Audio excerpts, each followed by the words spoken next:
After a successful decade run as a feature documentary, Eyes of the Mothman is now a podcast containing bonus information and, for the first time ever, the complete, unedited field interview tapes with eyewitnesses, experts, and those who were directly impacted by the Mothman incidents that occurred in Point Pleasant, West Virginia in 1966 and 1967. Although this podcast is meant to act as a historical record and an archive of the events that transpired, all material contained here is not for reproduction without the written consent by the copyright holder, Redline Studios, Incorporated.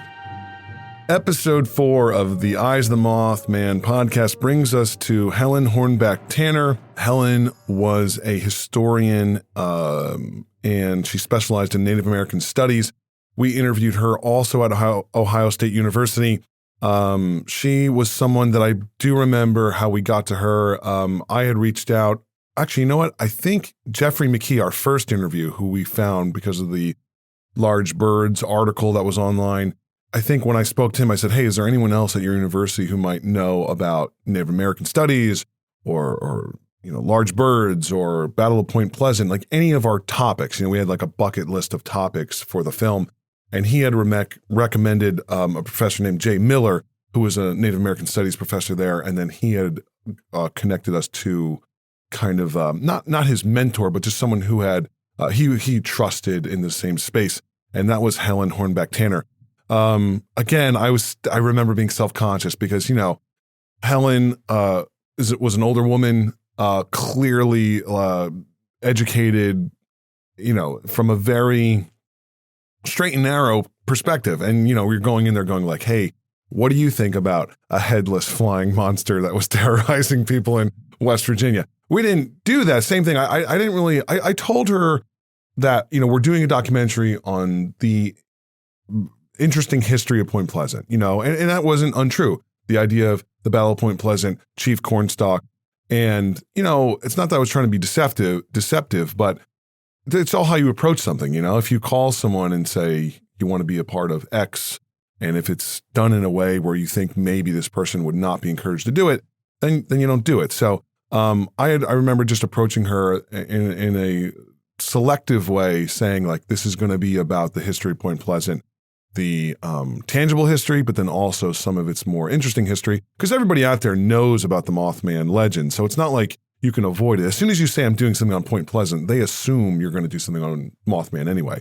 But again, the reason for her interview was not to come on and tell us what she thought about the Mothman, because who cares? Like, I don't care what Helen Hornbeck Tanner thinks about the Mothman. She didn't see it. She's not a local, but she can tell us about Native American belief systems. She can talk to us in an educated way about Chief Cornstalk, who was a historical figure in the area. And of course, his relevance to the Mothman legend and in our film is the rumor that Cornstalk put a curse on Point Pleasant, and many people think that the Mothman was an extension of that curse. We interviewed her, I think, the same day that we interviewed Jay Miller, yes. Right? And then, because I remember going out to lunch with them afterwards on campus somewhere. Really? We did that? Yeah, I remember that. Miller, was that the guy with the glasses? No, he's got the white beard. And he had that bolero thing. Is that what it's called? That thing around his neck. I don't know why. These little memories pop into my head. I remember going out to lunch with both of them together. It starts with a B. It starts with a B. I can't remember what it's called. Is it a bolero? No, I don't know. know. No, because a bolero is a jacket. What is it? I don't. It's we need to know. It's like a little Native American thing, right? It's like a tie, but it's not a tie. Yeah, I remember. God, what is it called? A bolo. Bolo, yes. Yeah, there it is. Yes, I do remember that too. But this, let's talk about Helen first. Yeah, Jay is the one who introduced us to Helen. Anything specific that you remember about her? I mean, obviously she was clearly, an expert in this field. For some reason, I was extremely intimidated by her, and I barely spoke 2 words to her. I just felt very, she's so intelligent, and I felt she made me feel really stupid. Yeah, I mean, she's just well-traveled. You could tell, like, she's confident in her own skin about, like, what she's here to talk about. I mean, she is an expert. Well, I mean, from an outside point of view, I was learning about what you guys were doing as we were doing it. I didn't have a lot of basis on what the Mothman was. hired to be the cinematographer. I'm not shooting interviews and B-roll and such. So I was learning the whole angle of this as it was going on. And so I never thought that you seemed out of place or weren't confident in the questions or your interview style or anything.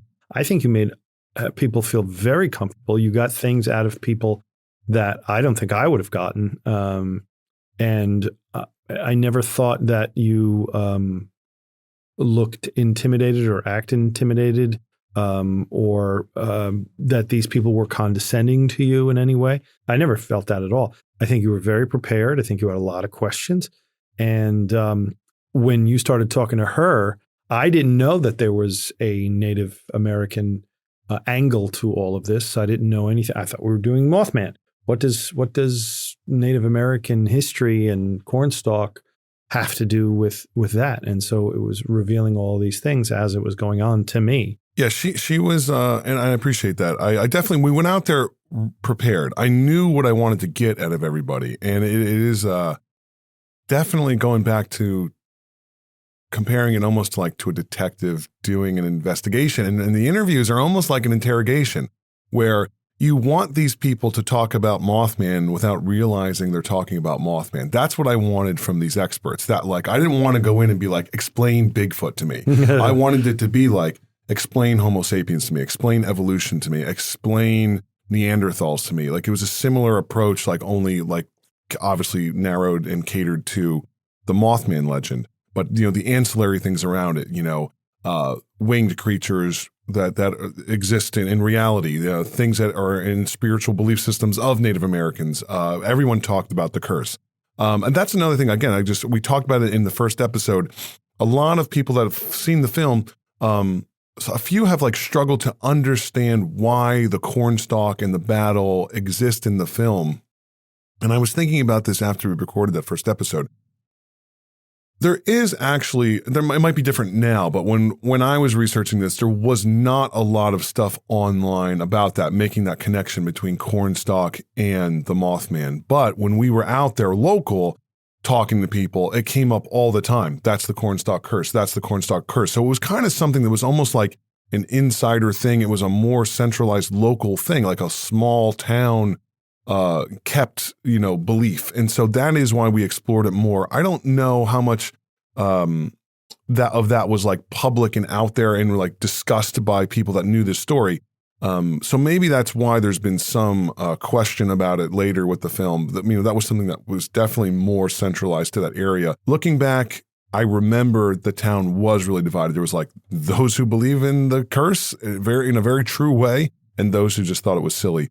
But yeah, the idea of, again, Helen's interview was just to bring some credence to even just the idea of curses, right? People throw that around all the time of like, oh, well, you know, this Native American shaman cursed this land. And just to have someone go like, does that even something that happens? Is that something that just is part of mythology that's misrepresented historically over time?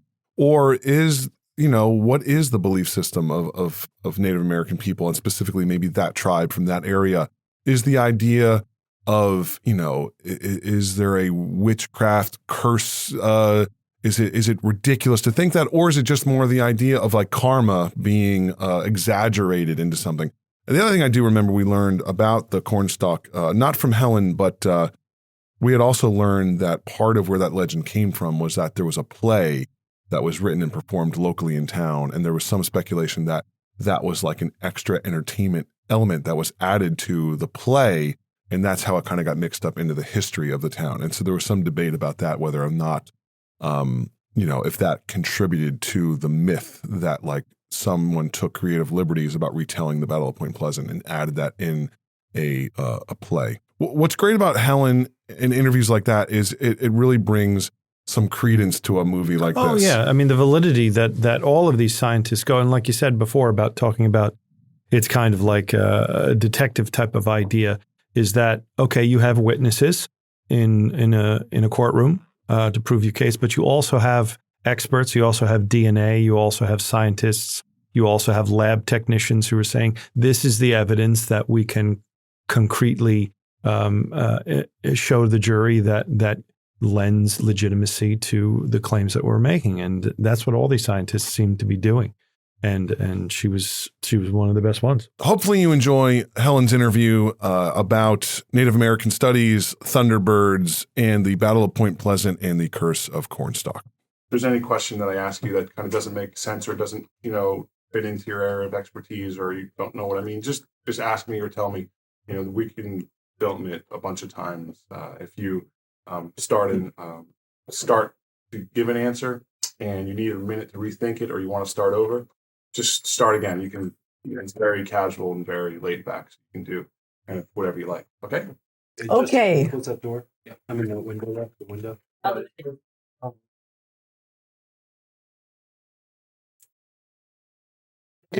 Okay, so we're all set. So before we start, can you just, so I can have it later and make sure it's correct, just tell me your name and if you could spell it for me? Yes. My name is Helen Hornbeck Tanner, Tanner. Can you spell Hornbeck for me as well? Hornbeck, and I use my maiden name because there are a great many Helen Tanners in this world, and I've gotten them mixed up. Okay, great. Also, can you tell me if you would like me to put a title with your name and anything of, I went to a Quaker school. I don't believe in titles of any kind. Okay, great. Okay. In terms of your background in regards to study of Native American culture, can you just tell me a little bit about that? Well, my knowledge came by a rather unusual route. I was asked to do research as an expert witness in legal cases for Indian tribes who were bringing suit against the federal government in the Indian Claims Commission in Washington, D.C. That was a special tribunal set up in 1946 so that Indians could bring their complaints about treaty violations and other injustices that they felt were the responsibility of the federal government, so they could bring these suits to trial. And I thought I was just doing research for a well-known anthropologist, Nancy Lurie, who was later president of the American Anthropological Association. But I found out that having done some research, I also had to appear as expert witness as well.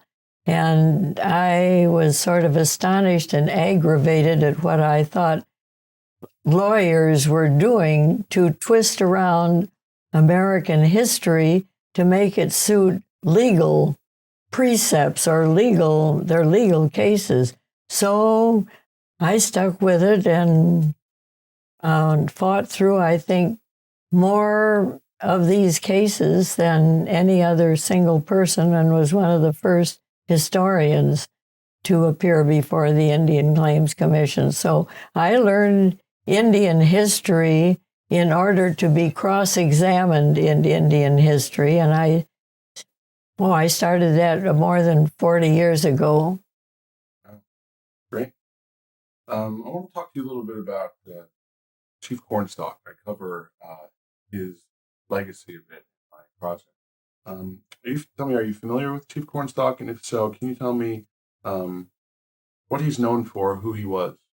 Well, Cornstalk was a very famous Shawnee leader, and he had a number of other family members who lived in southern Ohio.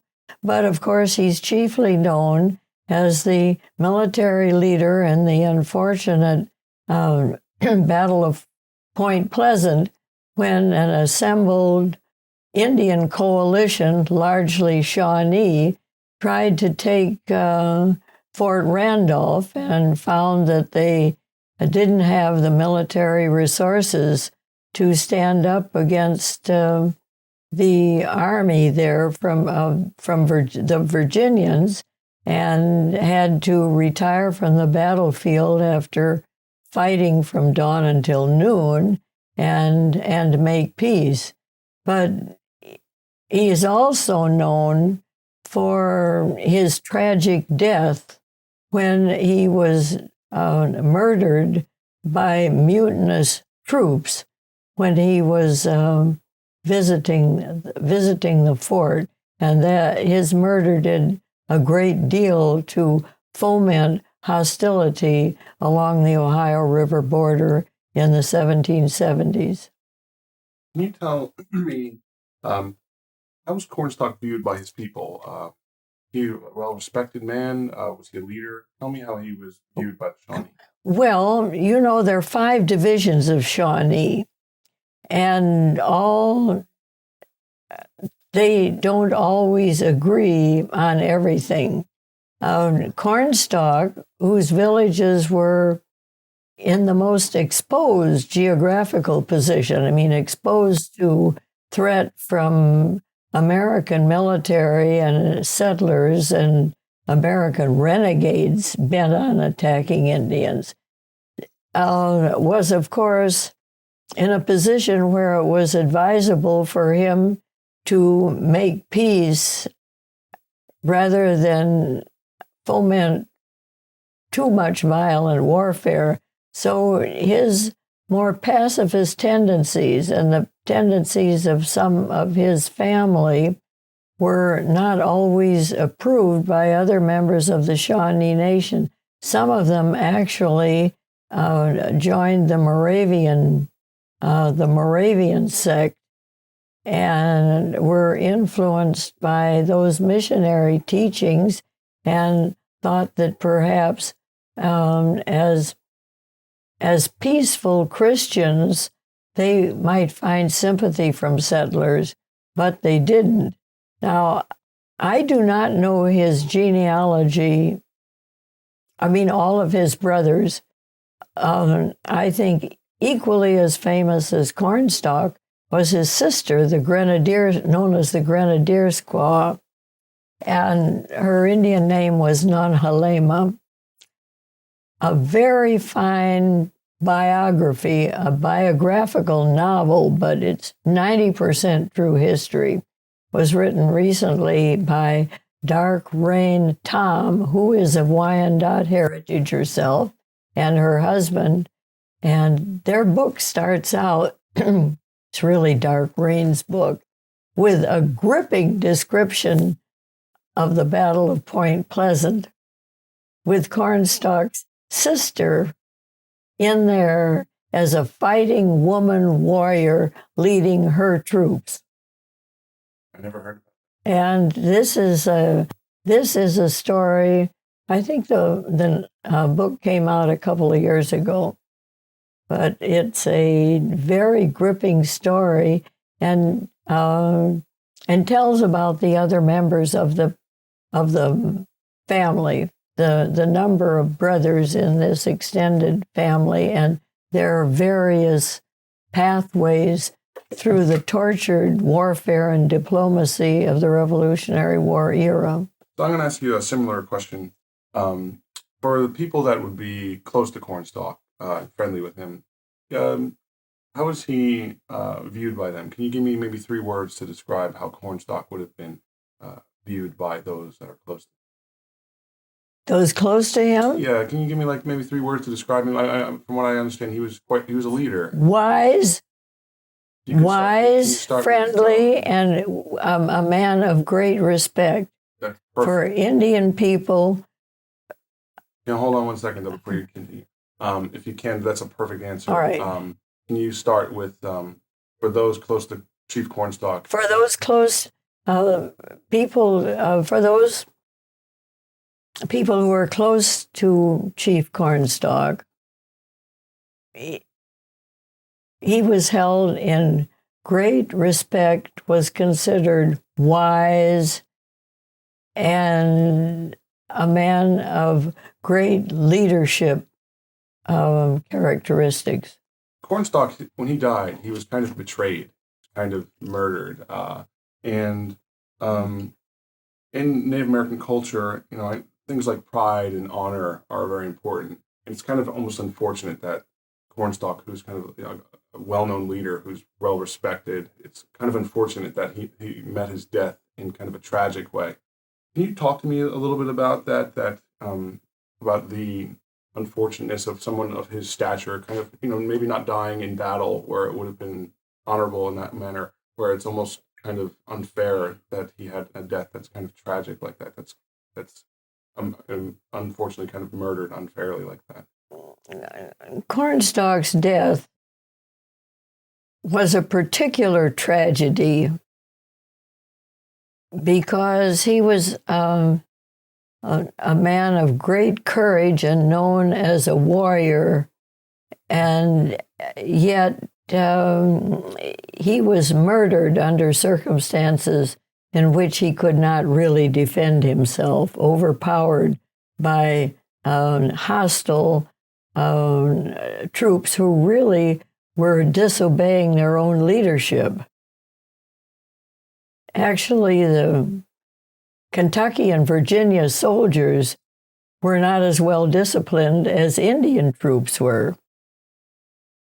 And it's a regrettable on another ground because Cornstalk was the American settlers' best hope for achieving peaceful relationship with the Shawnee people, who very much resented the settlers taking over their hunting grounds in Kentucky and attempts to establish settlements on the north bank of the Ohio River when the Treaty of 1768, signed at Fort Stanwix in New York, had set the Ohio River as the boundary forever between areas of Indian and white settlement.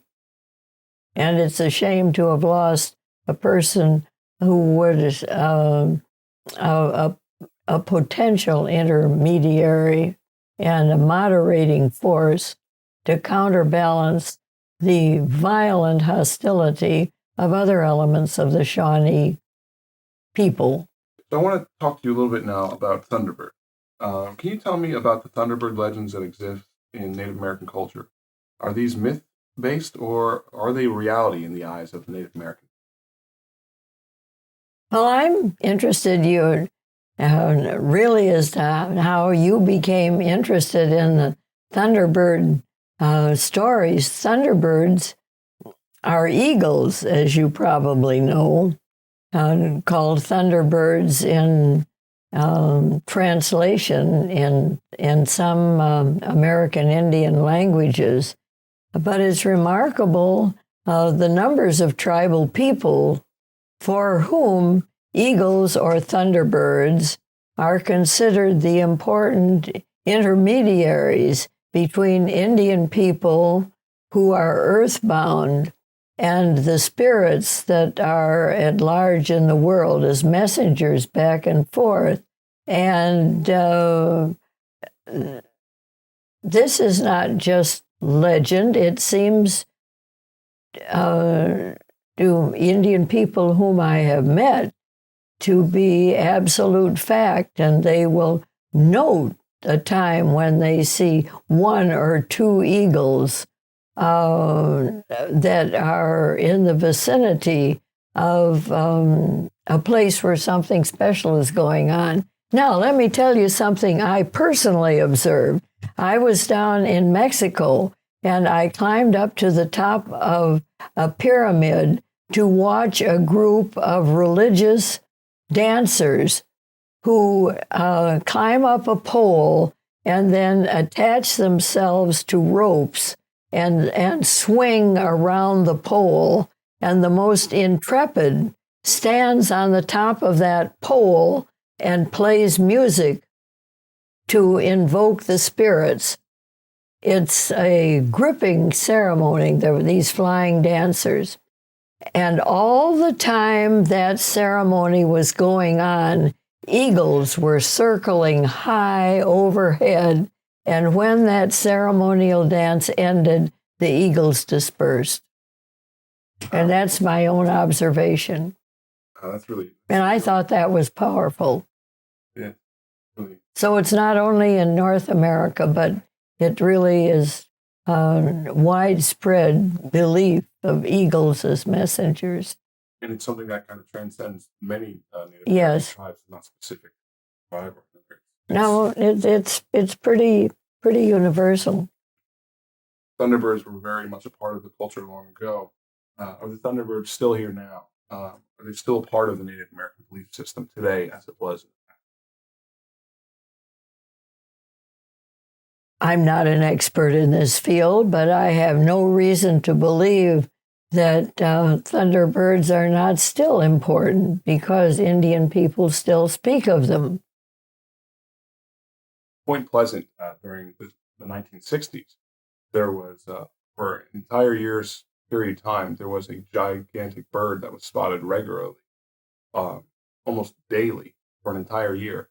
And a lot of people have attributed that to being possibly a Thunderbird, and have also attributed to, of course, Cornstalk because of his history there. Are some of these instances maybe evidence that Thunderbirds are with us? Well, quite frankly, on the subject of Thunderbirds, I'm surprised that ornithologically anybody would think that a Thunderbird was anything other than an eagle.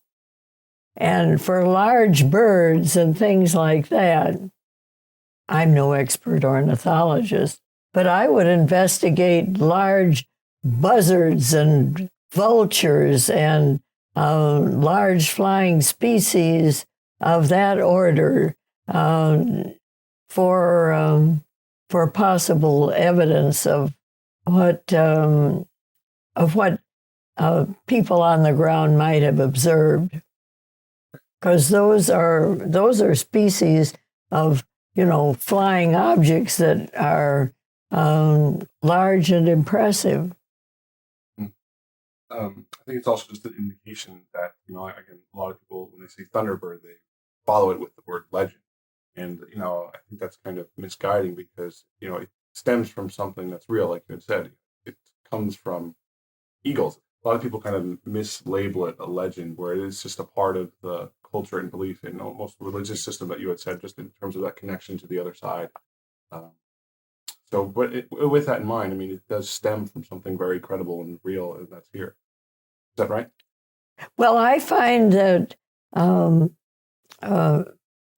for an understanding of Thunderbirds, you have to go to the tribal stories themselves, and various permutations, combinations, elaborations, misconceptions can grow out of those stories when the information gets out among a larger public who doesn't know the way belief in Thunderbirds as contacts with the spirit, the way that fits into overall Indian religious belief and worldview. Can you just explain to me, what are Thunderbirds known for in the Native American culture? Are they feared by people that believe in them? Well, I don't really know. I don't think they're feared. I think they're accepted. And they're accepted as intermediaries. Right. Insofar as I can determine, but I've never talked about it extensively with any American Indian people. I've read about it. I've read some stories and tales of Thunderbirds kind of swooping down long ago over like open plains and picking up buffalo. Are these stories all part of the legend and the myth? And what else? What other kind of stories usually come with Thunderbird tales within Native American people? Well, any account of a bird picking up a buffalo, to me, is pretty ludicrous and sounds to me as though it was a mirage of some kind. Although if there was a buffalo carcass, it's probable that birds who are scavengers would grab pieces and take that off. But I wouldn't have any idea to account for the origin of some of the more, what seems to me, outlandish types of tales that come about, that come around when people talk about Thunderbirds. It doesn't sound to me as though those would come from American Indian people themselves. So it seems more like just people who don't know better kind of take their stories and embellish them. Well, the frontier was a great place for developing yarns and tall tales. And that sounds to me like one of them.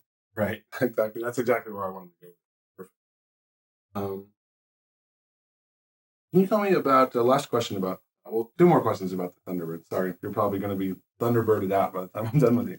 Are there artifacts and information, pottery, things from the culture of Native American people that speak of Thunderbirds, totem poles? Like I've noticed a lot of totem poles will have eagle or a bird represented in it. Can you just talk a little bit about that? Is that a reflection of that belief, or if it's not, just in general, birds playing a prominent role in the belief system? Well, in American Indian symbolism and designs, why there are Thunderbird symbols, and even I believe, in the early petroglyphs and rock carvings, why there are simple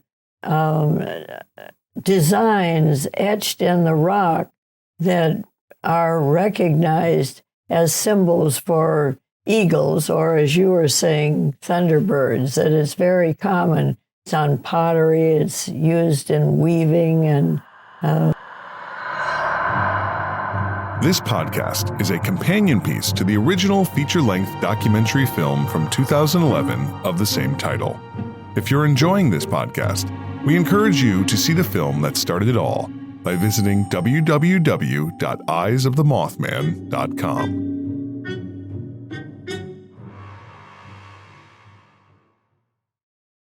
You had mentioned the Thunderbirds, the connection of what they represent to the spirit world and to the other world, and that it's kind of a median between those two existences. And can you just elaborate a little bit on that? I thought that was really interesting aspect. Well, I'm an historian and not an anthropologist or folklorist or any specialist like that. But I have always believed that two words characterized eagles, or Thunderbirds as you're using the term. One is messenger, carrying messages back and forth between people who are walking around on the surface of the earth, and spirits that are in the spirit world, messenger and intermediary. And I think those are the two terms that, insofar as I can determine, would best express the role of these bird people. Eagles fly very high, and they are considered figures of importance in Indian spiritual beliefs. For that reason, I believe. Someone spotting an eagle or a thunderbird would kind of interpret that as something special, or something special to happen, or. Well, it might be. They might try to figure out what message is being brought. Can you do that one more time, but start it with something like, when someone spots a thunderbird? All right. If somebody sees an eagle landing nearby, I think that it might be just natural to consider what is the message or import of the close appearance of one of these large and wise birds. around Point Pleasant, if you say Cornstalk, people immediately say, there's a curse affiliated with him just because of the unfortunate way he was killed. Can you just touch on that from a Native American perspective? Of course, Cornstalk's death did cast such a deep shadow on the society of the whole area at the time that misfortune was associated with the event right from the beginning. I do not know of any Indian belief in a curse being on the land, but I think the idea of a curse being on the land most likely developed from the non-Indian people who were living there in the area, because the aftermath was very serious retribution from the resentment of Cornstalk's murder. Well, the combination of Cornstalk's murder and the loss of the whole family of the great Mingo leader Pluggy, who lost all of his family in an unfortunate massacre, that those two events together really cast a pall on the entire area. I think it would be curious to investigate historically and see when the first mention of a curse on the land came into comment or into print. And I bet you it was 20 or 30 years after Cornstalk himself was gone. I think you're right. I had done some research on that. I think I think that is right when it first started, about 30, 40 years after. That's right. It's the next generation. Right. Okay, so we have maybe... is this a break time? Can I just run out? Yeah, you can go if you like. I'm just going to wrap up, just so I can, that way I know if I need to cut. Have I said anything wrong about Thunderbirds, Jay? I get what? In fact, I have to make sure that the room is here. I have the whole take on Thunderbirds in the Northwest. Where they what? Routinely eat whales. Oh, that's all. There's no right or wrong answer. I have images. Yeah, they don't pick up whales, though. Well, I mean, the according to macabre belief, there are all these bones on top. Oh, they think they're fossil, but they think they're. I mean, they're alive. They live on. Well, you can tell about that. I don't know. I don't know anybody from the Dakota East that believe that. What? Menominee used Thunderbird. They want Thunderbird signs. Oh yeah. They're very common as an art motif on lots of things. But you know that rock art thing that goes like this with the wings down. I'll go peek. All right. Okay. A few more questions about the Battle of Point Pleasant. All right. Talk a little more history, which I know is. Okay. So, can you just tell me about the Battle of Point Pleasant? What was it? What was it over? How did it start? The battle originated because Kentucky settlers were invading the Indian country north of the Ohio River, and also moving in from Pennsylvania. Now, I mentioned earlier the Treaty of Fort Stanwix that made the Ohio River forever the boundary between areas of Indian occupancy and white occupancy. Actually, earlier than that, the British had drawn a proclamation line along the ridge of the Appalachian Mountains and said that British colonists should not move west of the ridge of the Appalachian Mountains. And of course, moving into western Pennsylvania, they were already encroaching on the boundary that the British had set themselves in 1763, prior even to an Indian treaty. But the Indians were aware that there were surveyors. George Washington had his own surveyor, William Crawford, out surveying lands on the Indian side of the Ohio River, and Indian people knew very well that the activities of surveyors was a portent of settlers to come. And it's this is the same Crawford who was burnt at the stake in Ohio in 1981. And listen to me, in 1781, because one of his earliest activities was being a surveyor. It was land grabbing by settlers that really antagonized the Shawnee Indians, and it was their land that was being taken away. And so they made a protest. The Battle of Point Pleasant, can you tell me, what would that have been like? Can you try to just paint a picture of what battle of that time would have looked like, what it would have been like to be there? And also with that, tell me about the outcome of the fight. Was it one-sided? Cornstalk's army was defeated that day. Can you tell me a little bit about that as well? As a military engagement, I think it was militarily kind of a draw. Indian people as warriors are very rational. And when they find that they're in a situation in which they can't win, they could not take the fort, they discovered.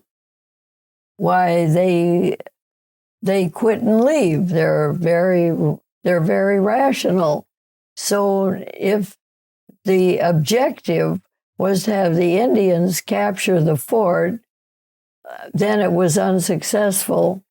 But I used to know what the battle losses were on each side, and I don't know, but I know that's in Dark Rain's book, that I still recommend to you as a very graphic description of the Battle of Point Pleasant, because she has studied it so thoroughly. I do not remember the details, but there were assorted parties who were meeting each other in combat in various parts of that geographical area. And the initial assault at dawn, Indian warfare always starts at dawn. And as I said, by noon it was apparent that they were not going to gain their objective, and so they retired and left. Real tragedy of that battle, too, is that I believe Tecumseh's father was killed in that engagement. After the Battle of Point Pleasant ended, where did Cornstalk settle? Who did he befriend? What was Cornstalk's actions after the Battle of Point Pleasant, after he had been? I don't really recall. I think they moved over. Can you start with after the battle? After the Battle of Point Pleasant, I believe Cornstalk's family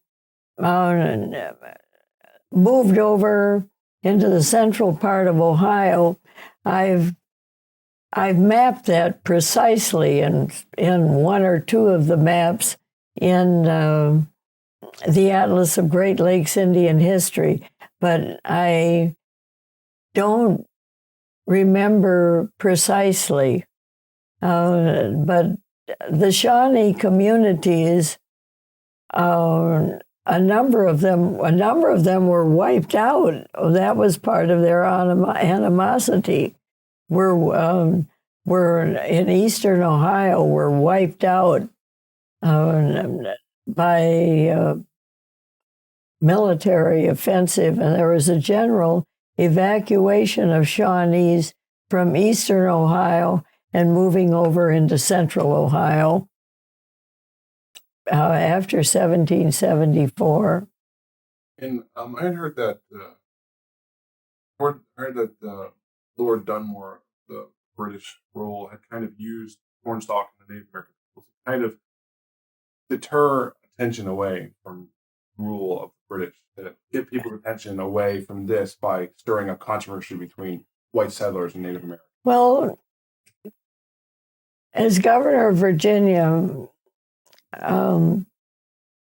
Dunmore had a number of political problems in the pre-Revolutionary War era, and it is nothing new in the picture of nations for a top official to set up border warfare as a distraction from home civilian problems. And of course, he was out of the picture within a couple of years. I had heard that Cornstalk was I'm not sure, not when he was killed, but during the battle, that he was set up, that he was under the impression that there was a party coming to sign a treaty with him, when in fact they were coming to war. Do you know anything about that? So can you talk about that? Was he caught off guard in some of I don't know about that. Okay. There was they made a truce and a peace and made some agreements, immediately after the battle, but because of the outbreak of the American Revolution, there wasn't any treaty signed until the Treaty of Pittsburgh in 1775, in which the Continental representative said they would abide by the Fort Stanwix Treaty, saying that the Ohio River was to be the boundary between areas of Indian and white occupancy. But they could not enforce that rule. American settlers are not law-abiding people. They were out there in order to get away from the constraints of British law. I've got, I think, maybe three more. Can you just talk a little bit more and reiterate a little bit about Dunmore's kind of real motives and intentions behind the battle here? What was Dunmore? About Lord Dunmore, I have to just frankly say, I haven't thought about that recently enough to say anything accurate or coherent about it. I haven't thought about that since about 1970. And so I'd rather get somebody else to comment on that. Sure. Yeah. It's not uppermost in my mind anymore. Get that. So one more question. Can you just tell me once more, how did Cornstalk finally die? What happened? How did Cornstalk fortunate death? Well, Cornstalk met his death on a perfectly peaceful visit to Fort Randolph. He was, not armed. He didn't go with a war party or have any expectation of danger to his life. And his murderers were a group of mutinous American or Continental troops, Virginia troops, who just took the opportunity to murder him. On that particular frontier, it's almost it is inaccurate to think of the warfare being between White Army and Indian soldiers. This was a very personal vendetta. And there were personal animosities at work on the frontier. So it wasn't any matter of soldiers thinking they were doing something patriotic or political. It was a personal vendetta, and it continued to be a personal vendetta right up through the War of 1812 period. The mutinous soldiers were vindictive because of incidents that they knew that had taken place in the frontier area in the previous years. So, the subjects I've been talking to you about have been kind of Cornstalk and Battle of Point Pleasant, a little bit about Thunderbirds. Do you think there's anything in those areas that maybe you'd like to add that I didn't kind of cover, or anything that you think that's important that I might have missed? I guess more specific. In considering the whole picture, I think it's quite important to bear in mind the hostilities that aggravated the Shawnee. 1774 was the year that the first two white settlements were formed in Kentucky, for example, Boonesboro and Harrodsburg. And so the intentions of the non-Indians to take over Kentucky was apparent to the Indian people. The signs were definite, and they had every reason to be apprehensive. For more information about our program, or to find out where you can watch the original documentary film or purchase a limited edition signed DVD copy, please visit www.eyesofthemothman.com.